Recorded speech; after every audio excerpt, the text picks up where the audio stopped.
Hi, everybody. It's Gene Simmons, and you're not, and you're listening to the Potter Than Hell podcast with Steve, BC, BB, and Dylan. But you knew that, didn't you? Ladies and gentlemen, welcome to the Potter Than Hell podcast. This is your last stop on the crazy train of hard rock and heavy metal. So sit back, buckle in, and hang on. Here we go.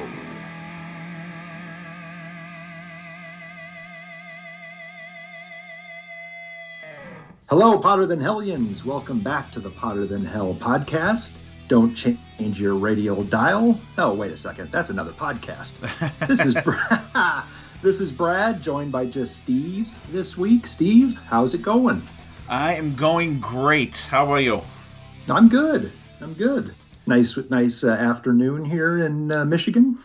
It is nice here in Pennsylvania, too, and this is our actual second attempt at recording this episode, and this one already is 1,000% smoother than the first time, and to save myself the embarrassment and Sonny Pooney's ball busting, I won't get into what happened, but I'm sure you guys can imagine out there, but we're here now. It's nice. We're doing it in the afternoon instead of like 8 o'clock in the morning, and that's fine with me, too. Yeah, so Brad, thank you for hosting. This is, I had Brad come on. We're going to do this album duo. We're doing, as you guys can see by the title, AC/DC. So I asked Brad to come and host this one. And as you guys know, Brad's been on. He's part of the Potter Than Hell family. And he is the host of the awesome Slamfest podcast. And Brad, how's things going over there at Slamfest? Things are good. So yeah, anyone not familiar with Slamfest, tagline: we bring the premier rock concert pre-gaming experience from the parking lot to the podcasting airwaves. So I've tasked myself with going through my concert chronology, throwing in real-time shows as I see them. I do episodes solo. I bring on some of my buddies from over the years, going to concerts with them, and then I've obviously brought on fellow podcasters, including Steve and BC and BB. They've all been on the podcast before, so things are good. 140 episodes in, and most recent, I'm covering some of the Common Ground Music Festival that was held in Lansing for a number of years, and I attended a ton of shows there. So most recently, Poison and Cinderella. I'm in 2006 on my chronology right now. So Poison, Cinderella, Cheap Trick, Ted Nugent, those are all coming up on the pod. That's awesome. And I always wanted to ask you, have you kept a journal of the shows you've gone to throughout the years? Because the amount of shows I've gone to, I'm like, okay, what year was that? What tour was that? Who played with them? I can usually remember, but like the years and how we went to them is like way beyond the scope of my memory. So do you keep a journal of that, or are you just that sharp? So it's interesting. Back on the very first episode, I kind of talked about it. I've just got a lot of useless shit in my head with regards to a lot of them. But it all starts with the ticket stubs. I've got every ticket stub.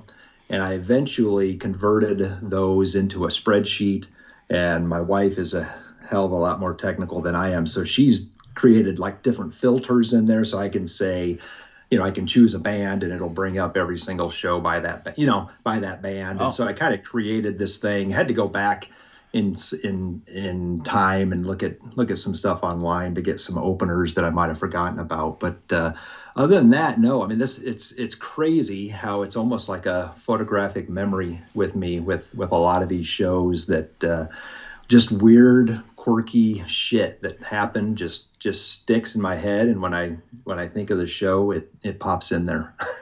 Yeah, so I mean, like I said, I can do that to a certain extent, but and my wife is good like that too. She could set all this stuff. I mean, I don't bother her with it. I mean, she could do it in a heartbeat if I asked her to, but she's got enough shit going on. But right. I just try to stick to it. When someone says something, I just have to pause for a little bit and kind of just go back in my head and say, yeah, I did see that one. So, but it's a fun podcast out there, guys. Seriously, if you have not checked it out by now, give it a scope, and it's fun.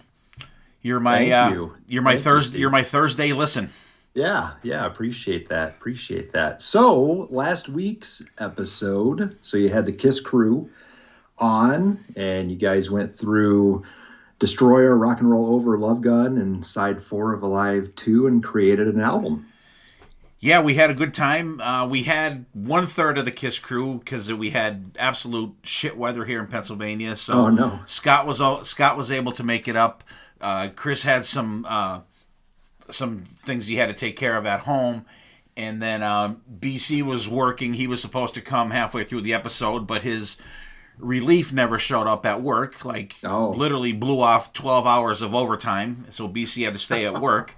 And so but I was able to, Rob sent me his album, Chris sent me his, and I had BC, so we were able to discuss them. But I love it when we have the whole crew there, but it was fun because we had Scott, we had BB, myself, and Dylan. So we had a good chunk of the crew there, so we were just missing 3 out of 7, but it was fun. And I love the everyone's spin on what they named their albums and how the album covers look and everything like that. So it's fun. It's really fun. That was a good series, and actually that was the end of it because we have gone through all of the KISS studio albums now, doing that with the KISS crew throughout the years, and we saved Destroyer, Love Gun, and Rock and Roll Over, Alive 2 side 4 for the last one, because they're, besides the first KISS album, that's the biggest chunk of the stuff that they play and people go to. So we wanted to kind of save that till the end, and I'm glad we did.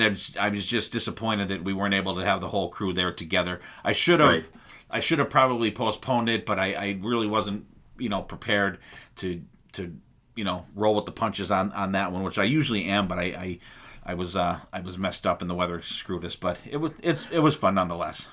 But that's awesome that you guys actually get together in person for those. That's so cool that you can. Oh yeah, at least when you can. Yeah, because that's what I always say. We did a couple during COVID too, where we were all Skyping or whatever. And but I prefer the in-person ones because the amount of ball busting and flipping off and air guitar and drums that go on during these episodes is just crazy. I wish we could do a Howard Stern type thing where everyone's got a camera on them and we can simulcast it out there while it's going on. It would be really cool, but we have a blast doing it. So obviously that I haven't heard it, right? Because it'll be out prior to this, but 2 days from now when we record. How many songs did you guys do? We did on the album?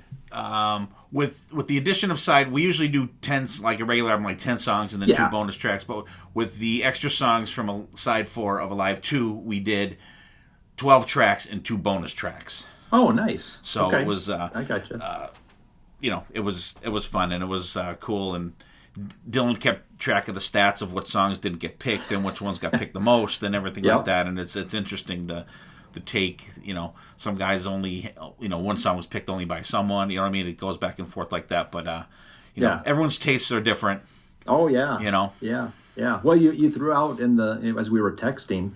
You want to hear mine? Sure, go ahead.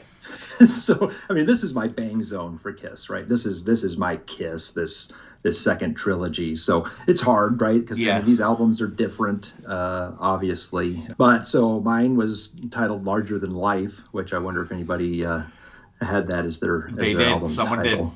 But Detroit Rock City, kick it off. Take Me, Larger Than Life, Mr. Speed, Christine 16, and then Rocket Ride, closing out side 1. And then I Stole Your Love, kicking off side 2, King of the Nighttime World, Calling Dr. Love, Love Gun, Plaster Caster, and Making Love, ending it. So good one. Good. I tried to split the Paul and Gene up, and then I gave Peter and Ace in there. Ace 1 at least. So there you go. Yeah, and it's funny too because I don't think anybody picked Then She Kissed Me, and no one picked Any Way You Want It. Right. Yeah. If they did, I that would have been fodder just for the ultimate ball busting on there. But I really didn't. You can't. You know what? You literally, I don't know, can't pick those songs with all those great ones in there because that's my bang zone. That's when I came into KISS as well. I came into them late in '76, so I'm sure that Rock and Roll Over was probably out by then as well. But that was literally, I think, the last of the original 6, the first six KISS albums that I got. I think was Rock and Roll Over. I think was the last one. Yep. So, and I think that probably had just come out when I was when I was just became a Kiss fan. And, I was only 8 years old, so, what do I Right. know about buying albums and, Yeah. whatever. But No, that's, exactly. but I was like right there when, when Love Gun came out, when Alive 2 came out, and from Love Gun on, I've been every album when it came, not exactly the day when it came out, but Yeah. very close to release date. Yeah. Well, so just to piss everybody off out there, those are my 2 bonus tracks. Then She Kissed Me. Oh, And Any Way You Want It. There you go. oh, you're killing me, Brad. You know what? And actually, again, as a little kid, I mean, I was probably, 6 or 7. When I heard Then She Kissed Me, I mean, I didn't mind it as a, because, as a little kid, I didn't know the original, I thought Right. it was their song. But I didn't mind it as a little kid. So. Yeah, and I always thought on Any Way You Want It, I thought the songwriter D. Clark, I thought that was Dick Clark. Oh yeah, yeah. You know what? I might have thought that too. Actually, And I'm that's like, funny. wow, Dick Clark wrote a song for Kiss. That was cool. That was nice of him, Yeah. Good stuff. Yeah, that's a great idea for a theme for a Kiss episode. So well done. So Steve, what are you listening to? I got on a little Night Ranger kick yesterday. I was listening to Fans in Motion podcast, the Night Ranger podcast. Yeah. What do they call it? The only podcast you didn't know you needed, something like that is their tagline. Yeah. And it's really good. And they have 2 young ladies. I don't know if they're young ladies, but they have 2 ladies on there now, and they're very good. I listened to their episode this week. They had an episode where you picked 3 songs that you wanted to see them insert into their set list that they're doing now, and that was a really cool episode. Very and cool. So I got on a little Night Ranger kick. I ran through Big Life, which, you know what, that album gets a lot of static, but it's really good. And I have a just an undying love for those first 3 Night Ranger albums. Oh yeah. Dawn Patrol, Midnight Madness, and 7 Wishes. I just and I forgot how much I really, really love 7 Wishes. Fantastic. And I was on the Night Ranger kick, and I've been scoping out some Metallica because just a little teaser there. We have some Metallica stuff coming up, so it'll hopefully you guys will enjoy it. So it's going to be pretty cool. Nice. Well, so I mean, I talked about Cheap Trick and Ted Nugent and Poison and Cinderella, on some recent episodes. So obviously, I was diving into that stuff. But I've also got.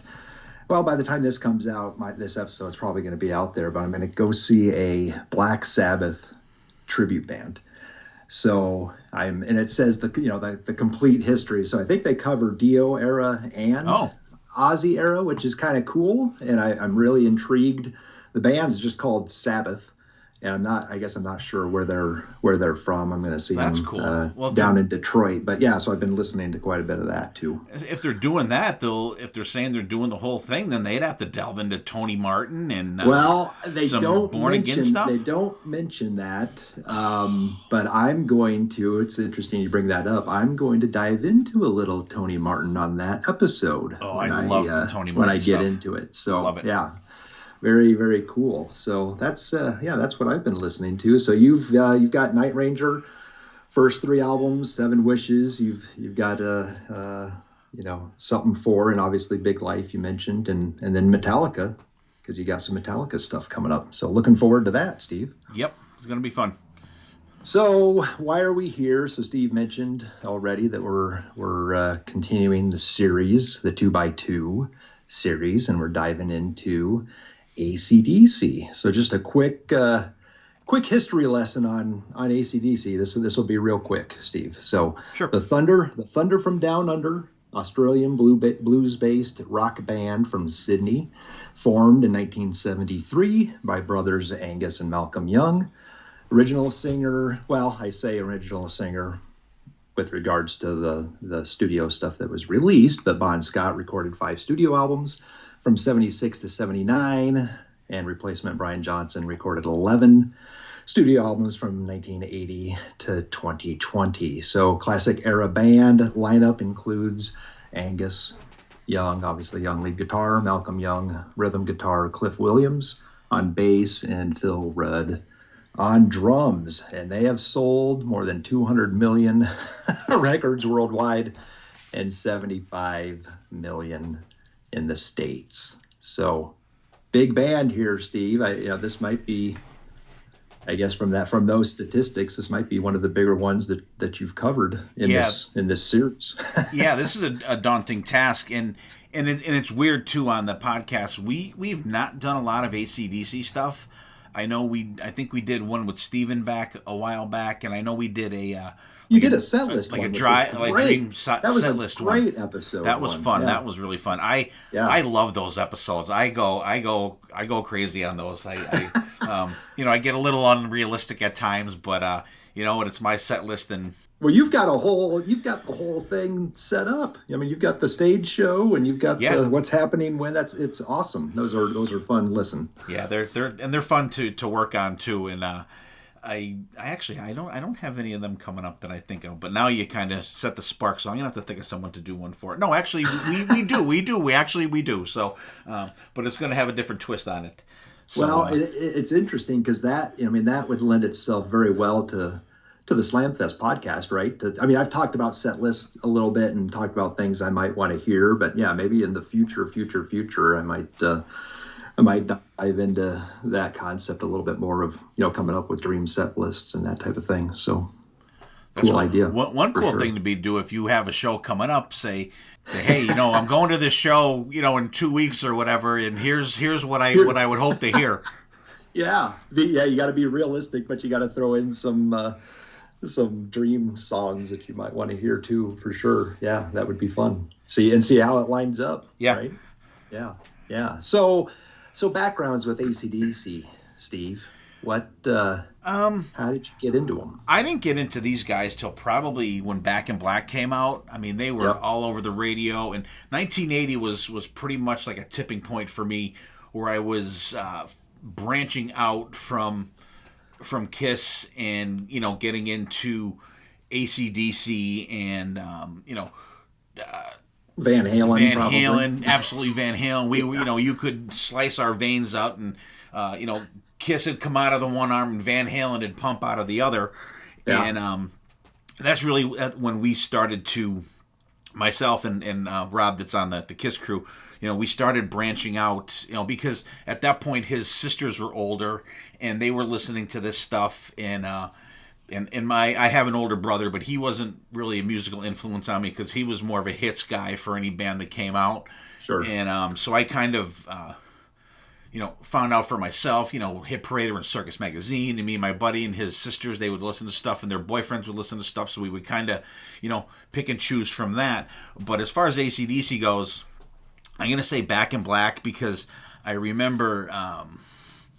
going back, and then we were checking out different albums and stuff like that. When we talk about the albums we talk about tonight, the first versions that I've heard of a lot of these songs were on If You Want Blood, You Got It. Sure. And then especially one song we're going to talk about tonight, when I heard the original version, I'm like, what the hell is this version? Holy God, this is way different. Yeah. So that's pretty much, how I got into them. And then I went back. Yeah. Okay. And have you seen them? I saw them twice. I saw them on the Blow Up Your Video tour, and LA Guns opened up for them, and then I saw them on the Razor's Edge tour, and I want to say Love Hate opened up for them for that show. Okay, yeah, that sounds familiar. Actually, I think Love Hate was on some of those shows. So AC/DC for me, I'm the Kiss fan of my family, and my older brother Matt, AC/DC was his band, so we were rivals, battling back and forth all the time. And I would always end the argument with, "Hey, AC/DC opened for Kiss," and then I would just walk away, thinking that mic drop, the mic drop, right? But it was him, and I think for those about to rock, we have a picture and a photo album of him holding up that album at Christmas, and my guess is, that was, 81. I think that's when that album came out, right? November of 81. So it was probably that Christmas that he got it. And then he went backwards. And for a long time, I didn't own any, right? He's got everything. He's dubbing me, mixes and different things like that. So I never bought anything. But I was obviously introduced to Brian Johnson first.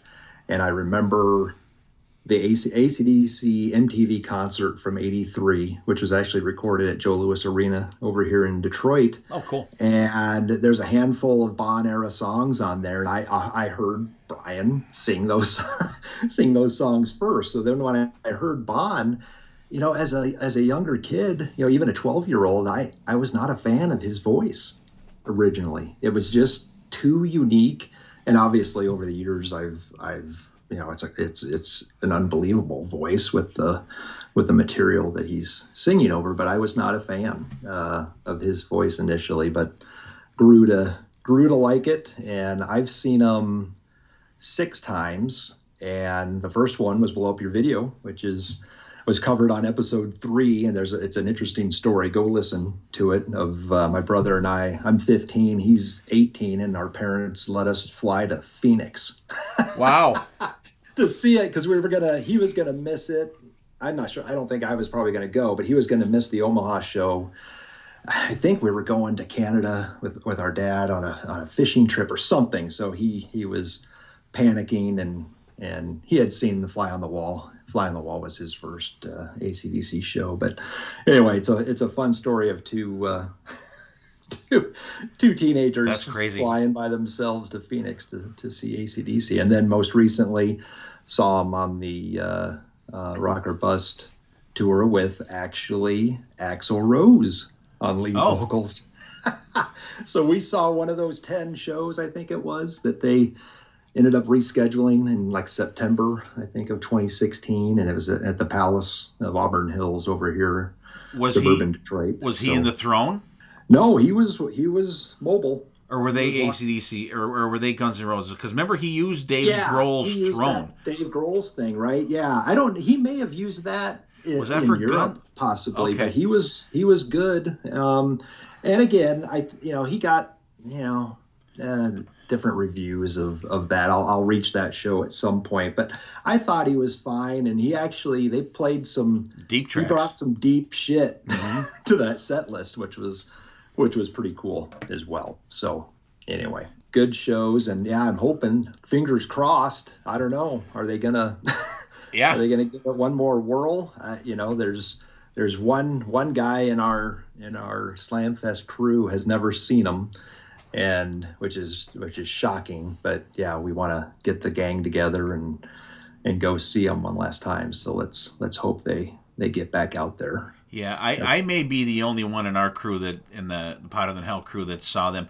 BC may have, but I know Dylan hasn't, and I'm pretty sure that BB hasn't. So if they darken our doorstep around here, we will make it a trip to go. Definitely. So before we hit record, you and I were talking a little bit about kind of the odd discography here, right? With AC/DC. I mean, they release stuff in Australia only, and then there's these international releases. We're obviously going to just focus on the international releases, but I think we wanted to touch on, kind of these Australian releases of these albums. I think you've got some more info than what I've got, Steve, if you want to touch on those. Sure. I picked up a couple years ago the Martin Popoff book, AC/DC album by album. Awesome book. It has a ton of cool pictures in it, but it goes through each album and released. So like when they released the first album in Australia, it came out February 17th, 1975. And the track listing on it is Baby Please Don't Go, She's Got Balls, Little Lover, Stick Around. Side 2 would be Soul Stripper, You Ain't Got a Hold on Me, Love Song, and Show Business. So the version that we got that we are going to go over, because it was the first international release, was High Voltage, but the only songs on there are She's Got Balls and Little Lover are the only songs that you get from the first one. Yep. But on their second release, which was called TNT, you get pretty much the rest of the songs, because that came out on December 1st, 1975 in Australia, and that has It's a Long Way to the Top If You Want to Rock and Roll Singer, The Jack, Live Wire, which is what we have so far. And then side 2 would be TNT Rocker, Can I Sit Next to You, Girl, High Voltage and School Days is on that one. So that's the TNT one. So you pretty much put that first Australian release of High Voltage and this TNT album, and they get what came up with the High Voltage album that we've come to know and love here in the States. And it's just weird how that they I don't know the reasoning for it. It's odd the way that they were released, and I don't know. It's just, and those album covers too, man, are are interesting. The animated animated one for Dirty Deeds Yeah. is crazy, and I was blazing through the book and I didn't even notice it. Then I'm like, oh, there they are. Like that's something that I hadn't seen before, and I don't know which. I mean, we'll talk about the album covers as we go, but you could tell they're more, if you want to call it Americanized or international, but that's what we got for the first two that we're going to talk about. So, and the thing about Dirty Deeds as well, that was not released in the United States until 1981, in between Back in Black and For Those About to Rock. So there was some kind of, I don't know if you want to call it controversy or whatever, but there was some back and forth of maybe that's why For Those About to Rock didn't do as well or sell as many copies of Back in Black, because you had this other album out there that people are buying as well, and maybe that kind of shifted the sales on it. But I honestly love, and I think that For Those About to Rock is really underrated. True, to start too, but because it was weird for me too as a fan, because I had Back in Black, and I mean, that who doesn't know that album, front to back, back to front, note for note, ooh and ah that Brian Johnson does. And then I remember Dirty Deeds coming. They're saying, hey, there's a new AC/DC album. It's called Dirty Deeds. And I'm like, this is the other guy singing. Like, how is this up? This guy's dead. You know what I mean? It was very confusing, especially, I was only, 12 years old in 1980. And I'm like, what is going on here? This guy's dead, but they have a new album out with them. So it was odd. It was odd. It's funny that you bring that up, because I think Matt got For Those About to Rock, and then he got Back in Black, but I think Dirty Deeds was the next one that he got. Like you're saying, it was like it was a new, it was released or re-released or whatever, in the States, and then of course they throw out 74 Jailbreak eventually, and that's confusing, and it's like what's going on? Yeah, I think maybe for the next one we'll throw in 74 Jailbreak just to do that, but it's just it's weird how that came out. But for all intent and purposes, we're pulling Dirty Deeds Done Dirt Cheap out of 1981, and we are throwing it back to 1976. Then I swear to God, the next one we will be right back in the discography, the way that they after they got done with all that Australian stuff. We'll be back in line with how it should be. Yep. Good. All right. You ready to get into the first one? Let's do it. Yeah. So High Voltage. So released May 14th, 1976, produced by Harry Vanda and George Young, charted at 146 and is certified 3 times platinum. So you've got Bon Scott, obviously, Angus Young, Malcolm Young, Mark Evans is listed bass on tracks 1 through 6, and George Young played bass on the last 3 tracks. And then you got Phil Rudd, drums, tracks 1 through 6, and then Tony Correnti is on drums for the last 3 tracks, which is interesting. Yeah. To note, all songs written by Angus, Malcolm, and Bon, except there's one song where it's just Angus and Malcolm are credited with that track. So you want to start us off, Steve? I think we were talking a little bit before we hit record, but pull something from Slamfest Podcast, and let's go one side at a time. So if you want to start off with side 1 and... Sure. Side 1, it's a long way to the top if you want to rock and roll. First track. From the first notes of this album, the production for 1976 is fantastic. It is it's stellar. Dirty, grimy riff that starts the song. Phil Rudd, steady drum beat there. Bon Scott's voice is perfect. And what a way to start an album with a song with bagpipes.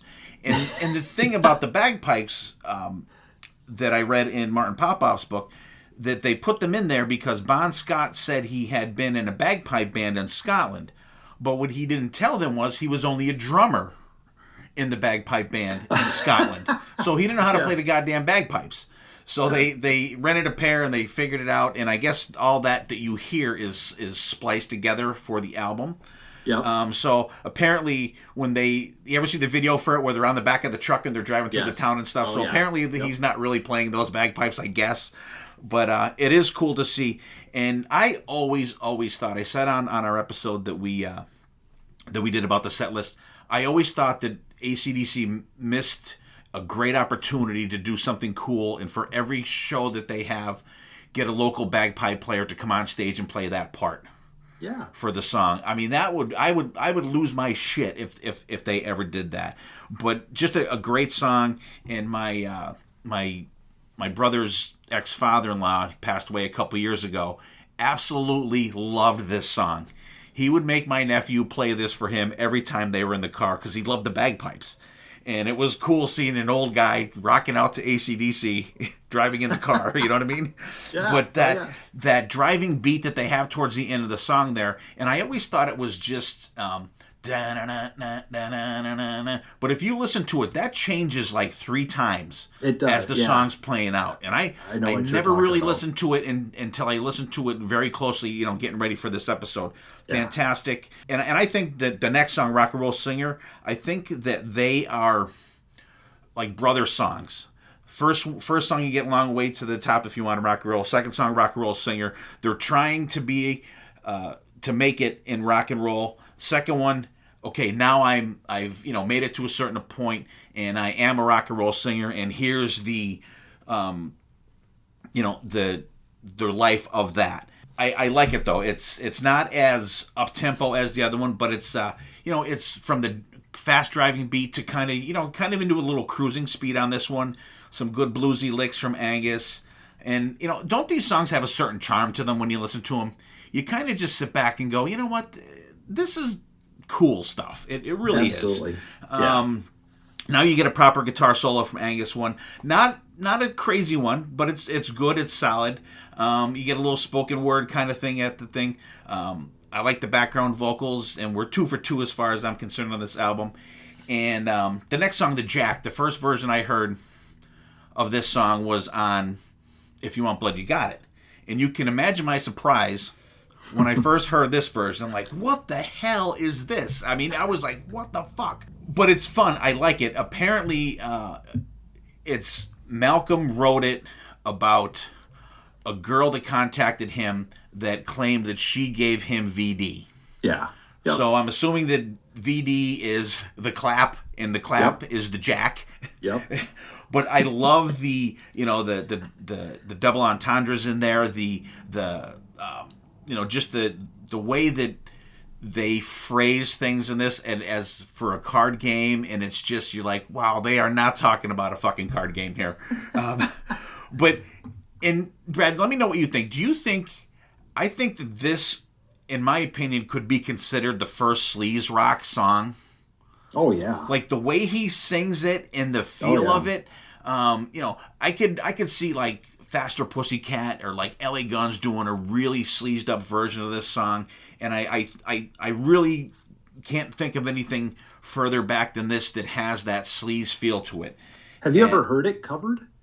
No, I don't think anyone's attempted it, but it would be cool. I've seen a bunch of bands cool. do. Yeah, I've seen a bunch of bands do AC/DC. I can't recall the one doing the jack. I remember BC and I went to a strip club one time, and the girl stripped to this version of the jack, and we were going out of our minds. It was freaking awesome. But I like the part. Angus' solo tears it up in this, by the way. But you don't get that second solo that you get in the live version. But I like the call and response. She's got and then the guys are Jack. I love that. I love that back and forth. Song is stellar for me. Next song, Live Wire, last song on side 1.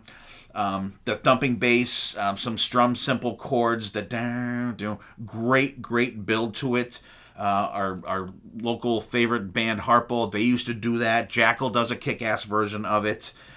Great live track. I like I'm as cool as a body on ice. I love the lyrics and the play that they do on stuff like that. And I love the right before the solo, stick that in your fuse box. I love when they do that. Oh yeah. But then after the solo, you get that dun dun dun dun dun dun dun dun dun dun. Oh yeah. And then you get that dun dun that play, and that build back into the song is just absolutely freaking crazy. It gets and it gets, if you listen to it in your headphones, this song gets louder and it gets more urgent towards the end of the song. Yeah. Because I was like, wow, I'm like, that just got louder. But fantastic one, killer way to end side one. What do you think? Nice. Yeah. So, I mean, it's a long way to top, obviously a classic. And again, so Bon is credited, right, with those bagpipes. Yeah. I think he's actually credited, right? But your point of the first two songs, what a great way to kick off a debut album from a rock band, talking about, right, the trials and tribulations of trying to make it. Yep. And then actually getting there. I mean, the lyrics in It's a Long Way, I tell you, folks, it's harder than it looks. If you think it's easy doing one night stands, just love all those lyrics. He says hotel, motel. He almost should have said hotel, no-tell. Yeah. in there.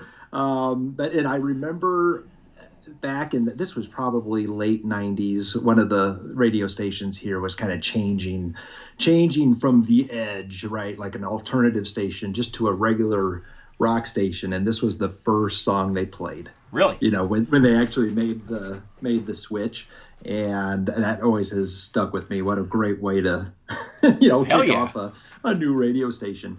But why, I don't know why they don't do this more live. I mean, they don't need like you said, bring a bagpipe person on or use a backing track or something. But I'm shocked that they don't play it. They haven't played it since '79. I mean, I don't think Brian's ever sang it. Probably not. I don't think. Yeah, which maybe that's why. Maybe they said, hey, let's leave that one to Bon. Or It could be potentially. But yeah, rock and roll singer, again, just a great 1-2 punch. Classic Bon Scott deliveries, talking about, rock and roll star. I hear it pays well right before the solo, introducing the solo. Very, very cool. And again, yeah, just great delivery from Bon on those first two songs. Love it. The Jack. So yeah, obviously a novelty song, right? Fits the striptease. That type of stuff. But like you were talking, the card game, she's been dealt with and shuffled before, but it's too repetitive, ultimately for me. I mean, I enjoy it. I appreciate it for what it is, but it's a little bit too repetitive. But, that scream at the end from Angus and Bon and his thank you for coming to the show. Yeah, they're booing them. Funny stuff. So then Live Wire, loved this song from the first time I heard it. And I want to say the first time I heard it, have you seen that Let There Be Rock video concert or whatever, right? That was filmed in Paris. Yep. Yeah. And they lead off with this. Mm-hmm. And I mean, like you said, that build, I mean, just what a great song to kick off a show with. I love it how it kicks in. And yeah, you talked about the stick this in your fuse box. Great introduction to the solo. But so yeah, this was actually in the set list with Axl in 2016 when we saw him in Auburn Hills. So awesome song. Yeah, I mean, so overall, side one is solid from start to finish. So how about side two? Yeah, flip it over. TNT. That bow, bow, bow. I mean, like, come on. I mean, that's just like just awesome way to start out. When you drop that needle on that second thing to get the oi, oi. And apparently that wasn't supposed to be on there. That was for Angus I guess, whoever. This might be one that Georgie played on. That was to keep him in time with the riff. Oh, okay. I guess, and they thought it sounded cool and kept it in. these songs are classic for a reason. You can put this is played at. Go to a hockey. We went to a hockey game the other night. They played it. We went to, you can go to a baseball stadium and they're gonna play it in between songs or batters, whatever. Always you get that. And the thing is the background vocals are so terrible, but they're fucking awesome. You know what I mean? They sound like crap, but they fit perfectly, and you love them, even though they sound like shit. Which that if you can do that, you got me. You have me. You have me reined right in. But once it gets going, it's got such a groove there. Little short solo, but this is one. I mean, one of those solos you could like kind of hum and get that like. I love it. Speeds up at the end. You get the speed up at the end. I love when the bands do something different like that. Can I Sit Next to You, Girl? Stomping start at the beginning. It's got more of a rock and roll feel to it than like a more of a hard rock feel to it. The verses is pretty cool. The chorus is weird for me. I don't know. I got a thing for this song that it kind of just turns me off. It's one of the lesser songs for me. I don't love it, but when you get that, it definitely has that high voltage riff and lead thing going that you have on high voltage. Yes. Little Lover. This one, I do not have many AC/DC skippers. This is one of them. I fucking hate this song. I really do. It's a slog for me to get through. The solo's pretty good, but and this is one too, I hate Little Lover. Oh my God, I want to gouge my fucking ears out when this one comes on.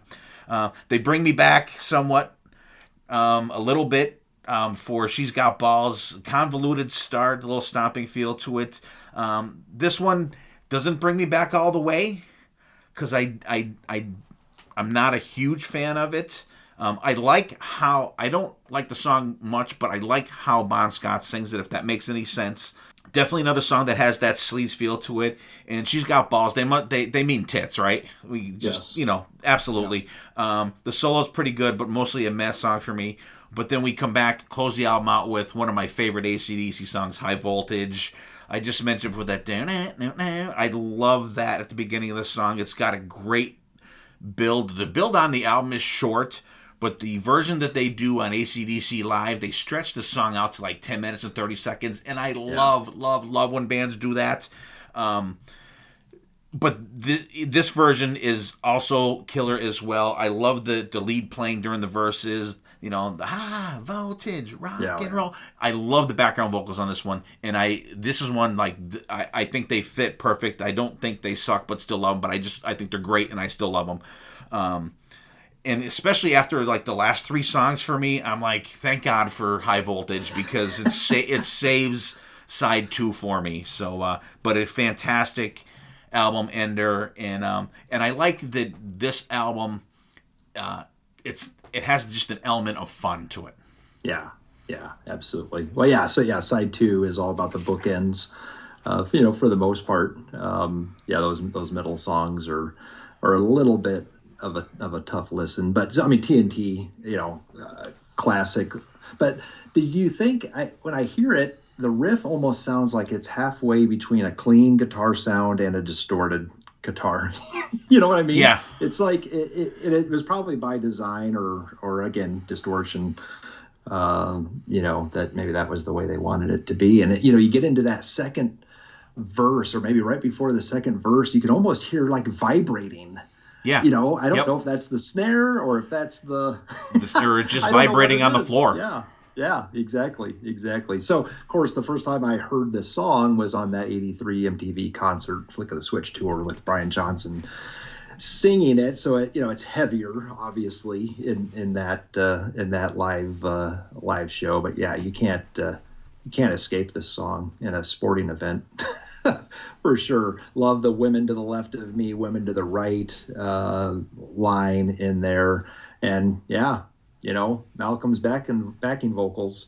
Like you said, it's like, here's your introduction to Malcolm. To what you're going to get. And his backing vocals. But great song. Love it. Can I Sit Next to You, Girl? This is the Angus Malcolm.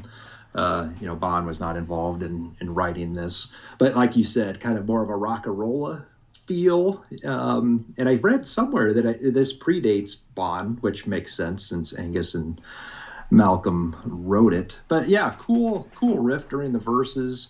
The chorus, his kind of whispering that, it builds a little bit through the song, but maybe too repetitive. And I think at one point during that he says something about licking her ear or something. Yeah. Or something, just to mix it up. Little Lover, yeah, mid-tempo, sleazy, bluesy number. I mean, Steve, some of these lyrics, oh boy. Yeah. I mean, saw you in the front row moving to the beat, killed me when I saw the wet patch on your seat. Was it Coca-Cola? It's like, yeah. Oh, jeez. And, leg either side of the motorcycle seat just oozing. It's like, oh, my goodness.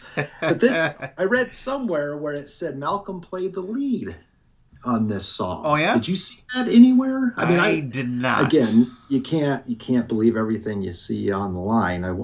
But I'll have to look into that. But somewhere I came across that. She's Got Balls, classic AC/DC riff, but almost a minute before the verse starts. I know, it takes a while.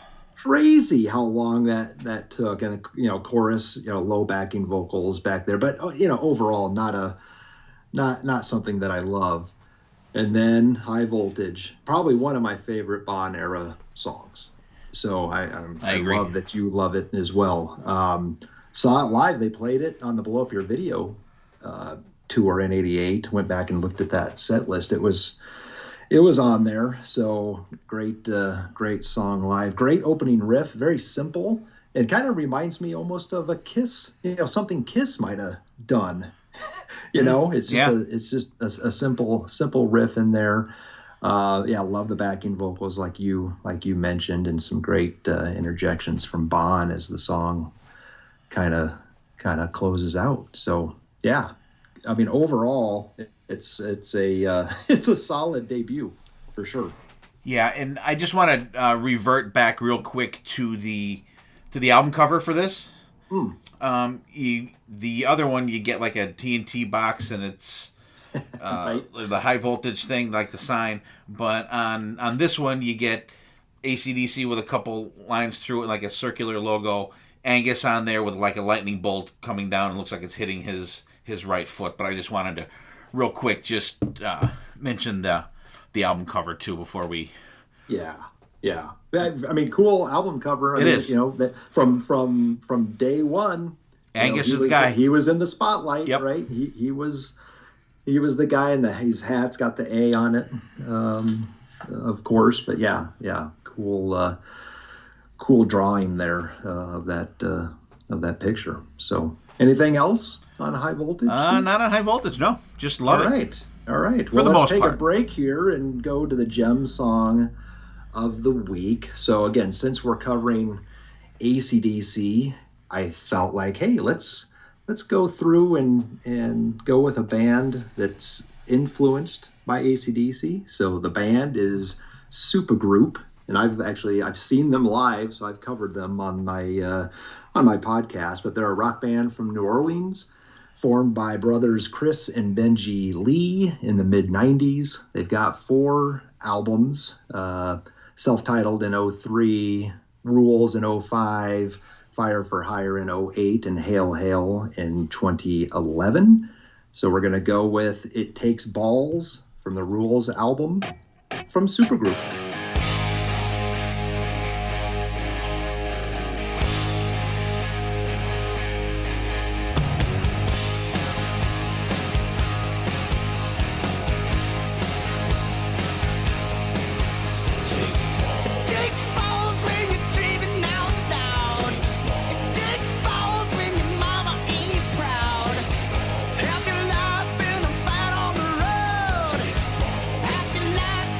Get back up.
All right, so that was It Takes Balls from Supergroup from their 2005 album Rules. So have you heard of them, Steve? I've heard the name, Yep. but the name always made me think that they were going to be stupid. Yeah, So I never yeah, checked. it's not a great name. Never checked them out until now. And that song's fantastic. If the rest of their stuff sounds like that, I will definitely be checking them out. Heavily AC/DC influenced. It was crazy. I saw a review of the album. We were living out east in Columbia, Maryland at the time, and I saw a review of the album in like a newspaper or an entertainment section of a paper out there, and I checked out the self-titled, which I would go in order, if you're going to listen to their stuff. And I think it's all available on streaming as well. But they are, it's got a lot of AC/DC to it and some great songs in there for sure. I like it. I will definitely have to check more of these guys out. Nice. So Hidden Gems, Steve, what do you got? All right. We decided to kind of stick to AC/DC influence things for our gems as well. And I went with the band The Treatment. I had seen them open up for Kiss years ago. I don't know, one of the tours, maybe Rock the Nation tour, maybe. Or I think it was Rock the Nation tour, maybe, that they opened up for them. And, I think that's right, yeah. And the song I picked is actually the title of an AC/DC song as well from their 2015 Power Crazy album. The song's called Rising Power. Just great, fast, hard-driving beat of a song. And I absolutely enjoy it a ton more than the ACD version of the song Rising Power. I'm not a fan of that song, but the Treatment song Rising Power is fantastic. And I have it in a playlist that I play a lot, and I literally have like over 800 songs in it, and this song comes up all the time on it. So nice. I'm like very familiar with it. So it's Rising Power from The Treatment.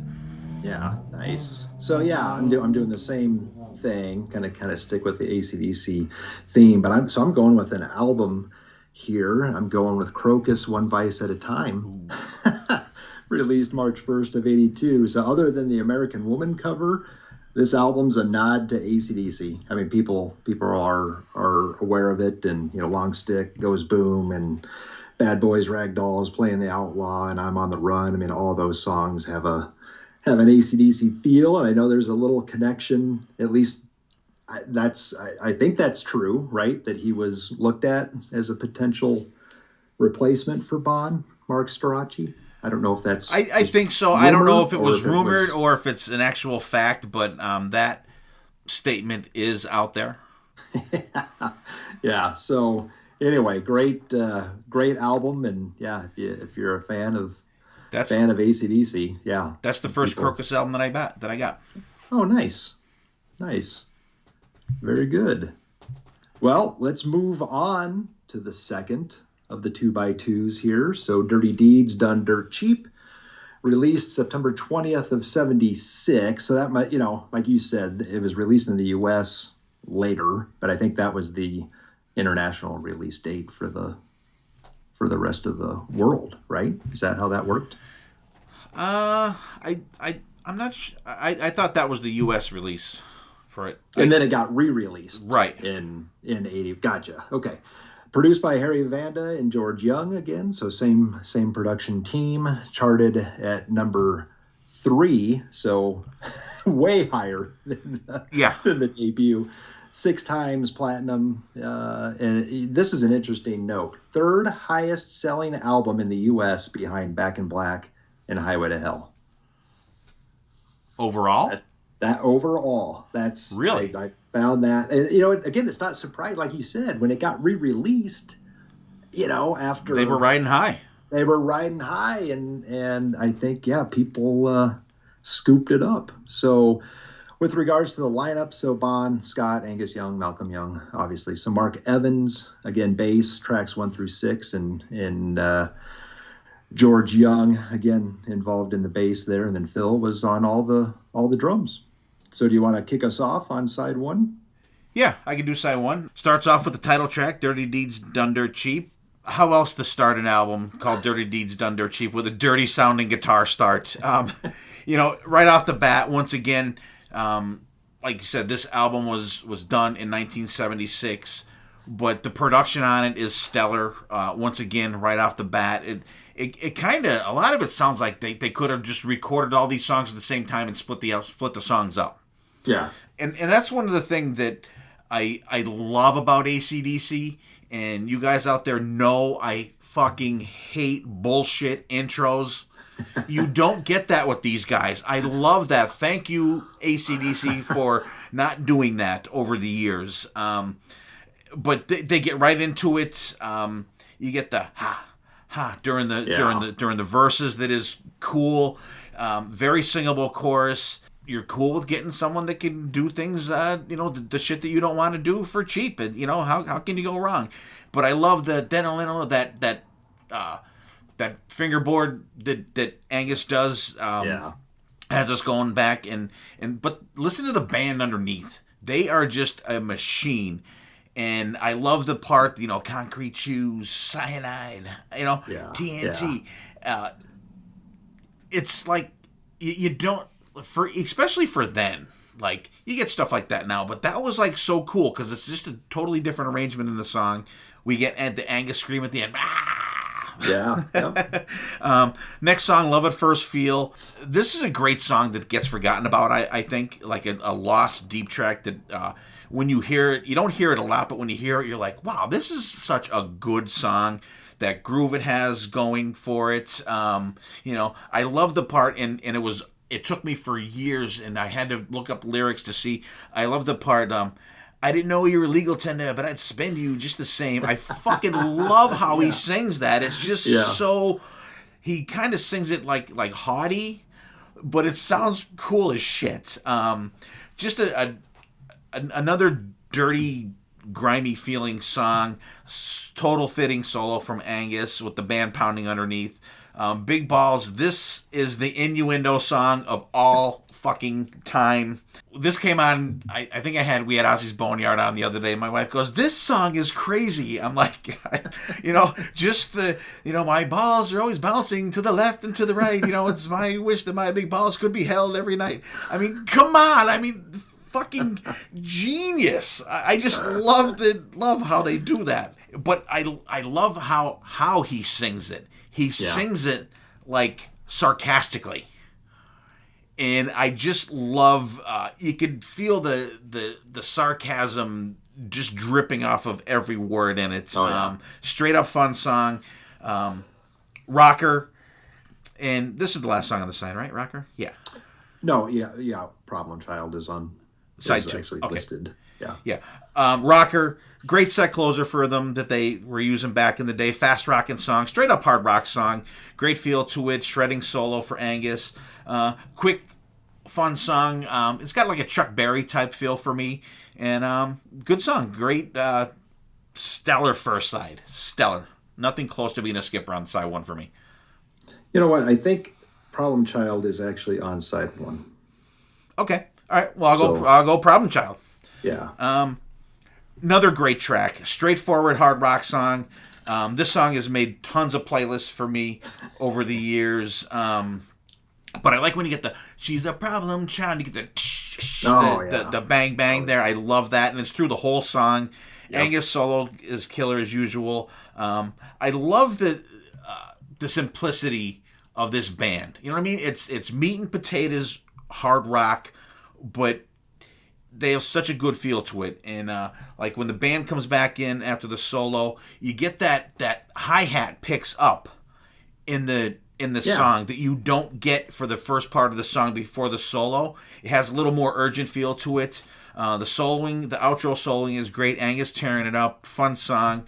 But I like how it's one of them songs that fades out and then it comes back. Yeah, right. Killer. If into side 2, I'm gonna pull my album out. Because that's 5. It breaks down like the last album too, I think. So, but yeah, just but 5 on side 1. Yeah, it flips it. Yeah. So great, and Problem Child being the last song on side 1 does not dissuade me from loving it even more. Nice. Yeah, I mean, Dirty Deeds, obviously, unbelievably infectious riff, live staple, and that intro obviously the riff, they go through it a couple times before the verse kicks in. And how about that? There's that cymbal crash that almost sounds like a bottle being thrown Yeah. against the wall or whatever. Me and my buddies always would, like, air throw a bottle, as that was happening. But yeah, just classic Bon in the verse delivery, and that heavy breathing, the ha-has that you were talking about. They didn't always do those live.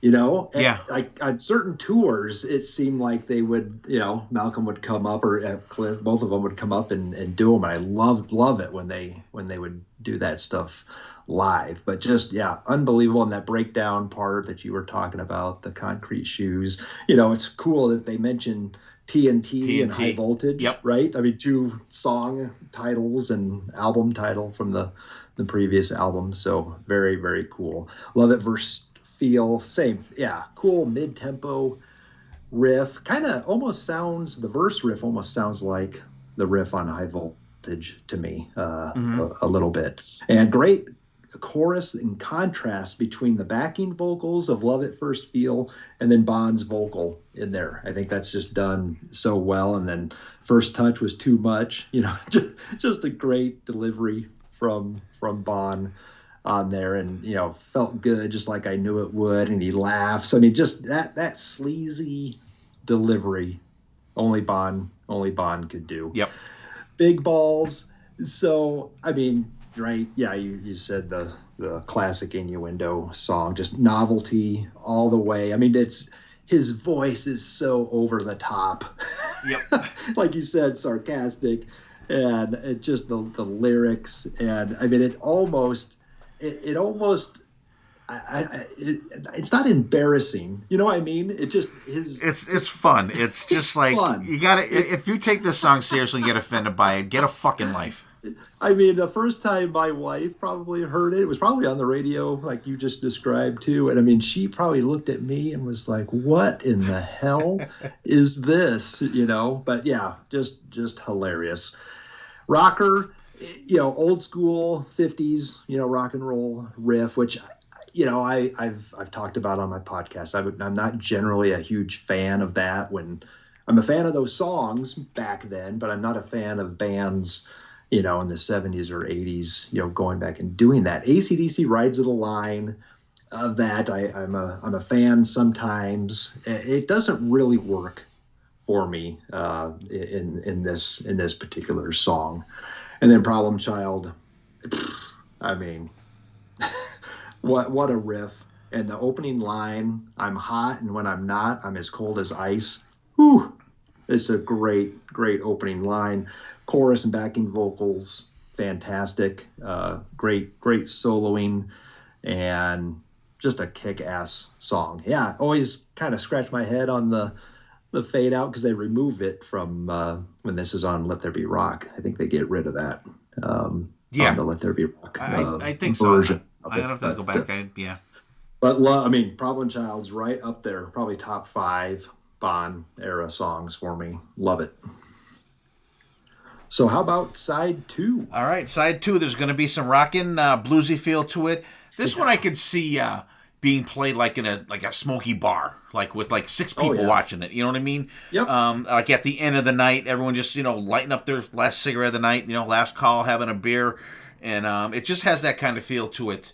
I think this would kind of be a good building song for a band to play prior to coming on the stage, because of the kind of the build to it. To get the crowd going. I know a lot of bands play like Are You Ready, which from Razor's Edge, which is really cool too, but more on the rocking side. This one kind of has more of a subtle build to it, which I think would be cool. The solo's really short, but it's good. When the band starts singing again, it's pretty cool. Fun track. It's not a huge favorite of mine, but I don't mind it. Ain't No Fun Waiting Around to Be a Millionaire. Another song that this has the smoky bar feel to it as well. Mid-tempo, about how poor they are. They obviously can't sing that with sincerity anymore, but but like I like this one in the headphones because it's totally clear. You could hear them very clearly playing like in a different key in each ear.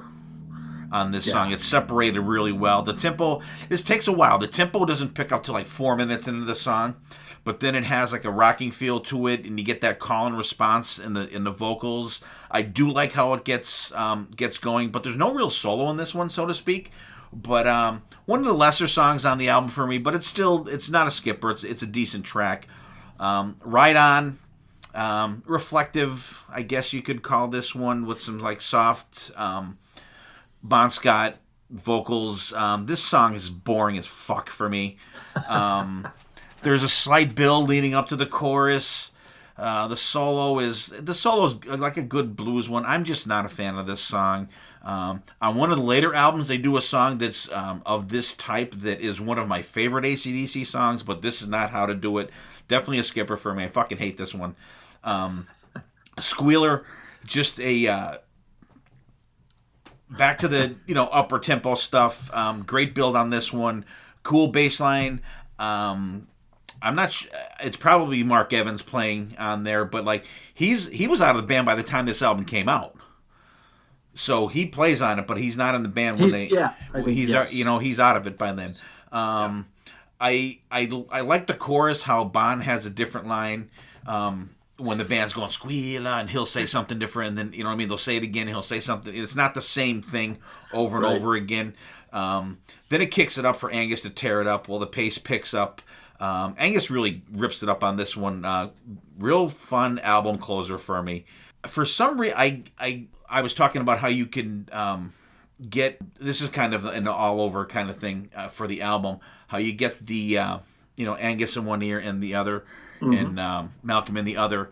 Listen to, like, Appetite for Destruction and a lot of stuff on the Use Your Illusions ones. You could hear Izzy and Slash playing like that. Yeah. But, and that just, like, immediately came to mind, like, after listening to this album. And this is where they got it. Yeah. And I like especially back then, the contrast in the band between Angus, like the school kid with the school uniform on, running around, and you got the macho, mature Bon Scott being the front man. You know what I mean? Yeah. I like that contrast, and there was the confusion for the releases and stuff like that, but side 2 is good, with the exception of Ride On. I would I would rather an 8-song album. I got you. So there's got to be some rockin', again, another old school 50s rock and roll riff that doesn't do a ton for me. I think the backing vocals are good in the chorus, and again, overall it's fine. I think this is better than Rocker on side 1.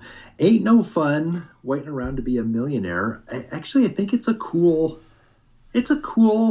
song, and I made a note here that the riff sounds like something that Cinderella, I think, used about 12 years later, and I couldn't go back and pin what song it might be from, but it sounds like something that they might have used. But yeah, you talked about the content of being poor. I've got patches on my patches, on my old blue jeans. Well, they used to be blue, that whole thing.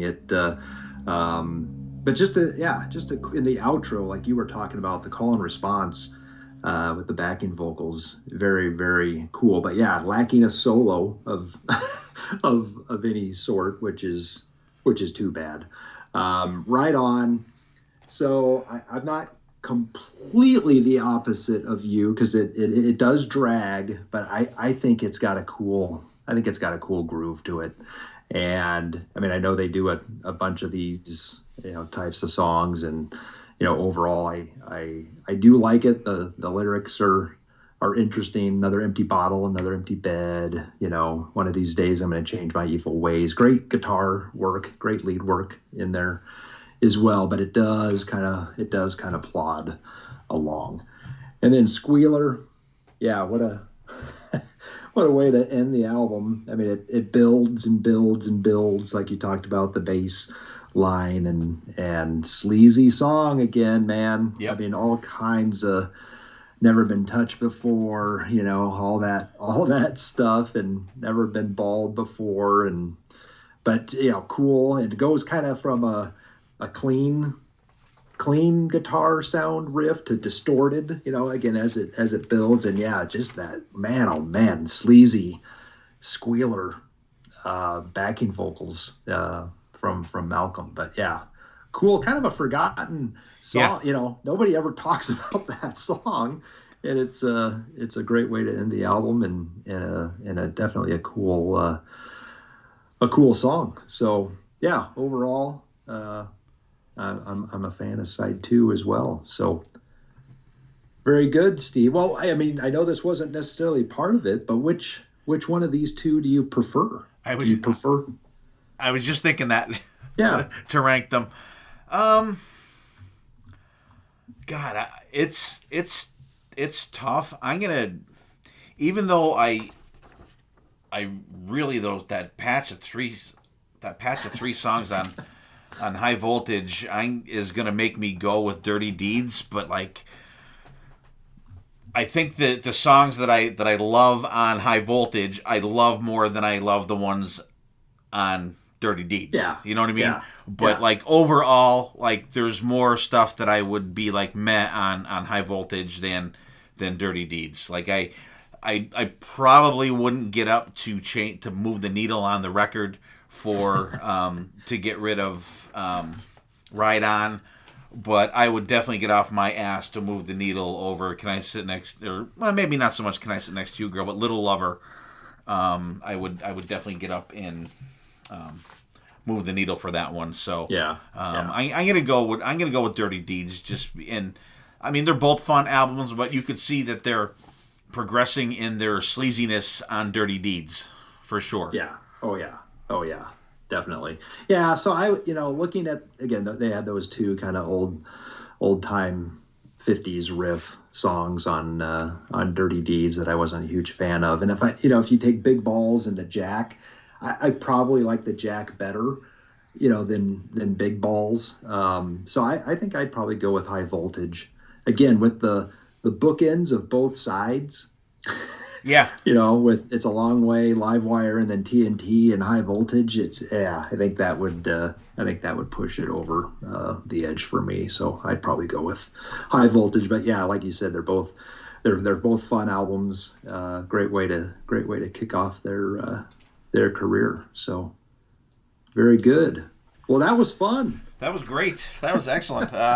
And I hadn't listened to these albums, in their entirety in a while, because usually it's, you make your playlists and you get, you're going to get Dirty Deeds, you're going to get TNT, you're going to get High Voltage, you're going to get the Jack, but, right. Those deeper tracks you don't really get a lot of plays on, and it's good to go back, even ones that I don't like or that are skippers for me. It's interesting to go back and just listen to them. And I'm a big proponent of just going and listening to an album all the way through, just to, Definitely. Yeah. Yeah. Because I mean, that's what you did back in the day. You didn't know Right. that you were going to hate that song until you listened to it and hated it. Right. You know what I mean? Right. Well, and that's what's fun about doing a podcast, or diving into you're proactively listening to these songs, because we're going to be talking about them, right? So like you said, you hear things that you didn't necessarily pick up, because you're listening in really, really good headphones now versus you were listening scratchy to speakers 30 years ago or whatever, right? So yeah, definitely looking forward to this series. And I mean, again, I think they've got 16 studio albums. Yeah, so yeah. I think that makes it even. Yeah. When the criteria, that I had to do these was the band had to have at least 8 albums so we can get 4 episodes out of them. So yeah. But no, I love your idea of including 74 Jailbreak, and I guess we could talk about Who Made Who, maybe too. Yeah, because there's a couple of new tracks on there too. In there just for fun. But yeah, definitely looking forward to doing this with you, Steve. This was a blast. It was a great time. Brad, thanks for hosting here. Give Slamfest another good plug there. Yeah, thanks. So Slamfest Podcast comes out Thursday mornings, sometimes Friday if I see a real-time show and I need some extra time putting it together. But yeah, again, going back and talking about shows that I've seen and shows that I'm seeing real time. But then, as I mentioned a little bit, I dive into the bands on the bill, get into their discography puts albums up against albums and ranks stuff. And then the last segment is a which side are you on? So take one of their albums and put side one up against side two. So it's just I love talking about music, and this is a great way to get together with people and do that. So thanks for your support too, Steve. I appreciate it. Oh, glad to finally get you to be part of the family here, and you are once it's like the mafia, buddy. Once you're in, you're in. So I appreciate you spending the time, and I really appreciate you rescheduling with me after my total fuck up on it happens Sunday. To all of us, and so I really appreciate it, and I love doing these series. It gives everyone else a break in the action. Yes. Except for Dylan. Sorry, Dylan. And he does a great job putting these together too. So, thanks everybody out there. Now, Brad, take us out. Yeah, very good. So I've been dying to say this, Steve. So we'll see everyone next time, and there will definitely be a next time.